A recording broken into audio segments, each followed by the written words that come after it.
Hello everyone! Welcome back to our channel. For today's video po ay gagawa tayo ng pinakbit na may gata. Intro, pasok!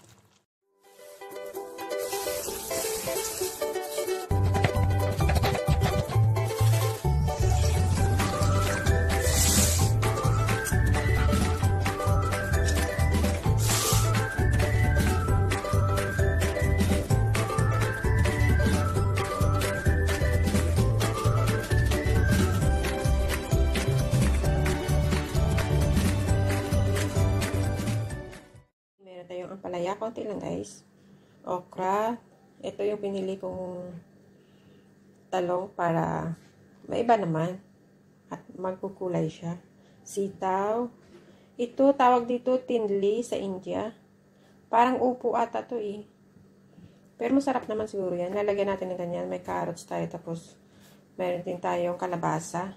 Ito, idagdag ko rin to, baka masira yan. Para marami, ganyan siya.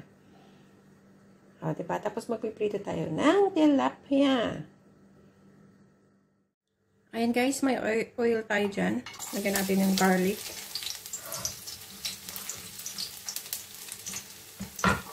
Ating onions.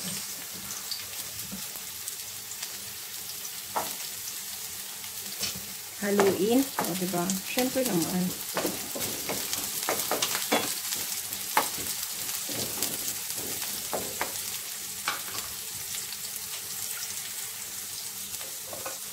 Lagay sili.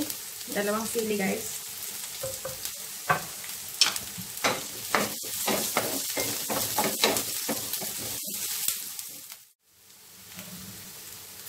Lagyan natin ang ating tinli. Hindi ko alam guys, parang upo siya. Pero Indian na gulay to.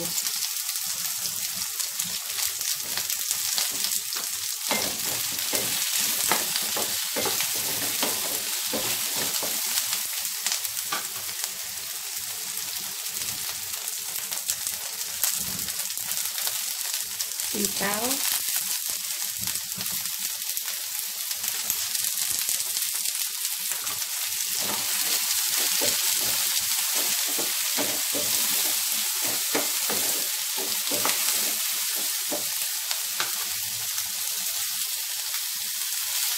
One teaspoon ng chili powder.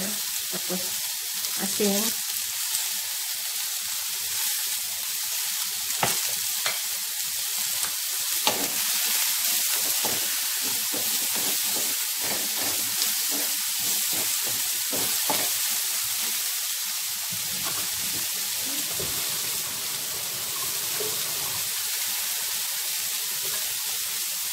One cup of water.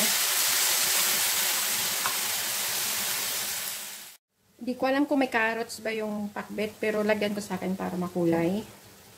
Walang masaga ng trip ha. Okra, syempre. Parang mapupuno na siya guys.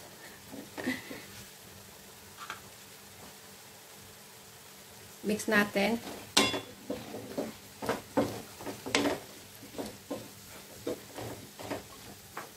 At pakuluan natin guys. Hindi ako magtitipid. Maglalagay ako ng isang latang coconut milk. Nasa ilang grams ko to. Ayan. Papalutuin ko siya ng ganyan. Bahala na kung kakain si tatay o hindi. Ilang ml ba to? Basta isang lata po siya. Ayan. Ubusin ko na. Para malasa. Ayun. Takpan natin at pakuluan. At isusunod natin mamaya yung ating ampalaya, kalabasa at talong. Ampalaya.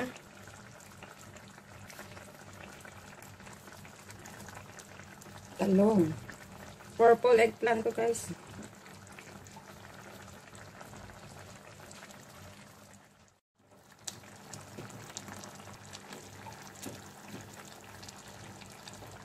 And ang ating kalabasa.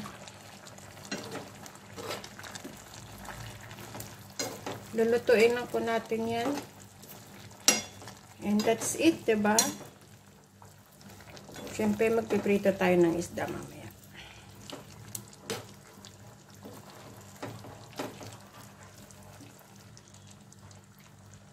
Ang ganda ng itsura, oh. Wow! At ito po ang ating ipapartner sa ating pinakwit. It's a marinated tilapia with fish masala, salt. Yan lang. Ayan, ready na po ang ating pinainit na mantika. Used oil po yan siya.